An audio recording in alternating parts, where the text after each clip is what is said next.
Hi friends, வணக்கம். Welcome back to my channel. இந்த வீடியோல நம்ம வந்து ஒரு ஸ்மூத்தி எப்படி பண்றதுன்னு பார்க்க போறோம். அப்புறம் வந்து ஜூஸ்க்கும் ஸ்மூத்திக்கும் இருக்க கொஞ்சம் டிஃபரன்ஸ் என்ன? ஸ்மூத்தி ஏன் ரொம்ப ஹெல்த்தியானதுன்றதையும் நம்ம பார்க்க போறோம். ஒரு பெரிய டிஃபரன்ஸ் என்னன்னா ஜூஸ்ல நம்ம ஃபைபர் கண்டென்ட் எல்லாத்தையும் ரிமூவ் பண்ணிடுவோம். அந்த எக்ஸ்ட்ராக்ட் மட்டும் தான் எடுத்துப்போம். ஆனா ஸ்மூத்தில both soluble and insoluble fiber ரெண்டுத்தையுமே வந்து நம்ம கன்சியூம் பண்ணுவோம். அது நம்ம ஹெல்த்துக்கு ரொம்ப நல்லது. ரெண்டாவது என்னன்னா ஜூஸ் குடிக்கும்போது நம்ம பாடியில் இருக்க சுகர் லெவல் இமீடியட்டாக ஹைக் ஆகும். அதுவே ஸ்மூத்தியில் வந்து ஃபைபர் கண்டென்ட் சேர்ந்து இருக்கிறதுனால உங்களுக்கு சுகர் அவ்வளோ ஈஸியாக இன்க்ரீஸ் ஆகாது. ஃப்ரூட் ஜூஸில் வந்து நம்ம 1 இல்லைனா 2 ஃப்ரூட் தான் ஆட் பண்ணி ஜூஸ் போட முடியும். ஆனால் ஸ்மூத்தியில் பார்த்திங்கன்னா நம்ம வெஜிடபிள்ஸ் சேர்க்கலாம், கீரை, நட்ஸ், சீட்ஸ் இந்த மாதிரி எல்லாத்தையுமே மிக்ஸ் பண்ணி ஒரு ஸ்மூத்தி செய்யலாம். நம்ப மாட்டீங்க, சொரக்காவெல்லாம் கூட ஸ்மூத்தியில் சேர்ப்பாங்க. இந்த ஸ்மூத்திஸ் பண்ணுறதுக்கு எந்த ஹார்ட் அண்ட் ஃபாஸ்ட் ரூலும் இல்லை. இதில் டைஜஷனுக்கு வந்து இஞ்சி சேர்த்துக்கலாம், ஸ்வீட்னருக்கு வந்து ஹனி, டேட்ஸ் இந்த மாதிரி சேர்த்துக்கலாம், நட்ஸ், ஆல்மண்ட்ஸு, அப்புறம் seeds, chia seeds, pumpkin seeds இந்த மாதிரி எல்லாமே நம்ம வந்து சேர்த்து நம்ம ஸ்மூத்தி ப்ரிப்பேர் பண்ணலாம். இதோட ஹெல்த் பெனிஃபிட்ஸ் எக்கச்சக்கமாக இருக்குது. ஸ்கின், ஹேர் எல்லாமே க்ளோ ஆகும். நான் இப்போ ஒரு ஏபிசி ஃப்ரூட் பஞ்ச் ஸ்மூத்தி எப்படி பண்ணுறதுன்னு காமிக்கிறேன். இதுக்கு ஒரு அரை ஆப்பிள் எடுத்திருக்கேன், அப்புறம் வந்து அரை கேரட்டு, 4-5 டேட்ஸ் எடுத்திருக்கேன், அப்புறம் வந்து ஒரு 1/4 பீட்ரூட் எடுத்திருக்கேன், கொஞ்சம் போமோகிரானட் சீட்ஸ், மாதுளம்பழம் வந்து அந்த உள்ளே இருக்கும்ல அந்த தோலோடு சேர்த்து எடுத்திருக்கேன். அது ரொம்ப நல்லது, அதில் இருக்க தோற்பு சத்து. அப்புறம் சப்போட்டாவை நல்லா கழுவிட்டு அந்த தோலோடு எடுத்திருக்கேன்.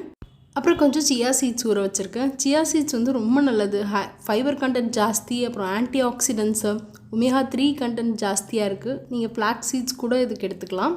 கூடவே நீங்கள் வந்து ஊற வச்ச பாதாம், முந்திரியெல்லாம் கூட இதில் சேர்த்துக்கலாம். இப்போ நம்ம வந்து இந்த ஸ்மூத்தி ப்ரிப்பேர் பண்ணிடலாம். ஃபஸ்ட்டு கொஞ்சம் ஹார்டாக இருக்க இன்க்ரீடியன்ட்ஸ் சேர்த்துடலாம். டேட்ஸு, கேரட், பீட்ரூட் இதெல்லாம் ஃபஸ்ட்டு போட்டு ஒரு பேட்சில் வந்து அரைச்சி எடுத்துக்கிறேன். அதுக்கப்புறமா நம்ம வந்து ஆப்பிள், மீதி இருக்க சப்போட்டா இது எல்லாத்தையுமே நம்ம சேர்த்து கொஞ்சமாக தண்ணி விட்டு நம்ம அரைக்க போகிறோம். மின்ட் ஃப்ளேவர் உங்களுக்கு பிடிக்குன்னா அதில் நீங்கள் புதினா சேர்த்துக்கலாம், பசு மஞ்சள் கொஞ்சம் சேர்த்துக்கலாம்.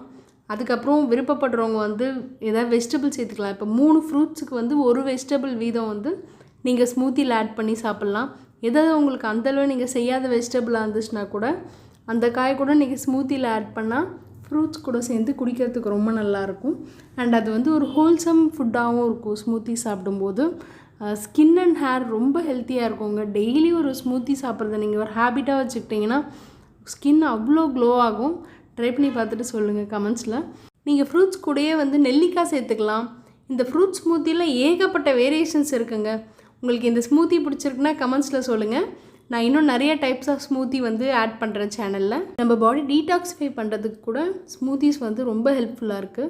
இப்போ நான் இது கூட வந்து ஒரு ஸ்பூன் அளவுக்கு பாதாம் பிசின் ஊற வச்சு எடுத்திருக்கேன். பாதாம் பிசின் வந்து பாடியில் இருக்க ஹீட்டை வந்து ரெடியூஸ் பண்ணும். ரெண்டாவது வந்து ஸ்கின்னும் நல்லா க்ளோ ஆகும். இப்போ இதில் ஊற வச்சுருக்க சியா சீட்ஸையும் சேர்த்து நல்லா மிக்ஸ் பண்ணி எடுத்துக்கலாம். நம்ம டேஸ்டியான ஃப்ரூட் ஸ்மூத்தி ரெடி ஆகிடுச்சு. இதில் நீங்கள் ஹனி கூட சேர்த்துக்கலாம் உங்களுக்கு பிடிக்கும்னா. ஹெல்த்தியான ஸ்கின்க்கு குடிங்க இந்த ஸ்மூத்தியை. அப்படியே அழுத்திடுங்க சப்ஸ்கிரைப் பக்கத்தில் இருக்க பெல்லை.